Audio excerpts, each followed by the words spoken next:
Hello friends, आपका royal सिक्खू YouTube channel में आपका स्वागत है। आज मैं आपके लिए फिर से एक और पौराणिक कथा लेकर आई हूँ। कथा है गाज माता की कहानी। भाद्रपद या भादव के महीने में की जाने वाली गाज माता की पूजा और व्रत के समय गाज माता की कहानी सुनी जाती है। गाज माता की कहानी सुनने से व्रत को संपूर्ण फल प्राप्त होता है और गाज माता की कृपा बनी रहती है। आज हम आपके लिए लेकर आए हैं गाज माता की दो कहानियाँ। आप व्रत के दिन इनमें से कोई भी गाज माता की कथा सुनने से सारी इच्छाएं पूरी होती हैं। पुराने समय की बात है, एक नगर के राजा और रानी की कोई संतान नहीं थी। संतान न होने के कारण वे हमेशा दुखी रहते थे। महारानी गाज माता की भक्ति करती थी।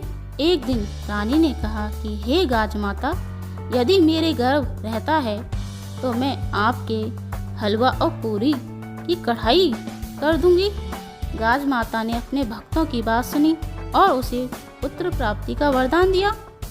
कुछ दिनों पश्चात महारानी के एक लड़का हुआ, पर वह कढ़ाई करना भूल गई, जिससे गाज माता रुष्ट हो गईं और गाज माता ने सोचा कि महारानी तो मुझे भूल गई। और एक दिन रानी का लड़का पालने में सोया हुआ था, तब एक भयंकर गरजती हुई बादली आई और महारानी के लड़के को उठाकर अपने साथ ले गई।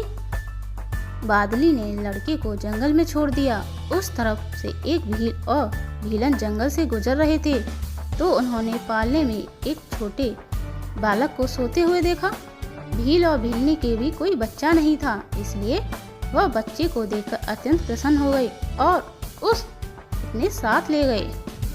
उस नगर में एक धोबी रहता था, जो राजा के भी कपड़े धोता था और भील के भी कपड़े धोता था।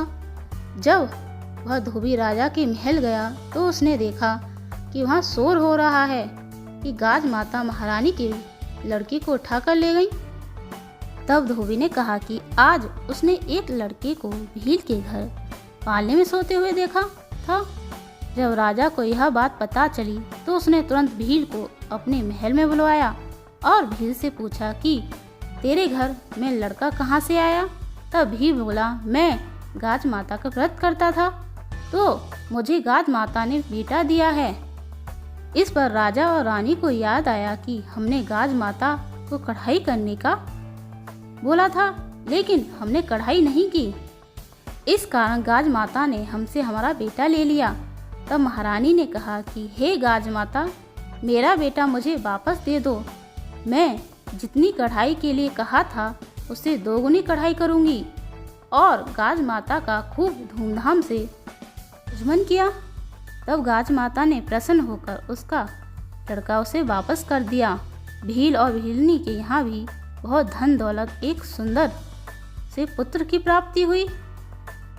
तब सारे शहर में महाराज ने ढिंडोरा पिटवा दिया कि जब भी लड़का या शादी हो तो गाज माता का उज्जमन करें। गाज माता ने जैसे रानी को लड़का दिया, भील और भीलनी को धन और पुत्र दिया, वैसे ही सबको देना। गाज माता की कहानी कहने वाले को, गाज माता की कहानी सुनने वालों को, हामी भरने वालों को और पूरे परिवार को सबके दुख दूर करना। जय हो गाज माता की जय। हम आशा करते हैं कि आपको गाज माता की कहानी पसंद आई होगी और हमारे चैनल को शेयर, लाइक एंड सब्सक्राइब करना ना भूलें। Thank you.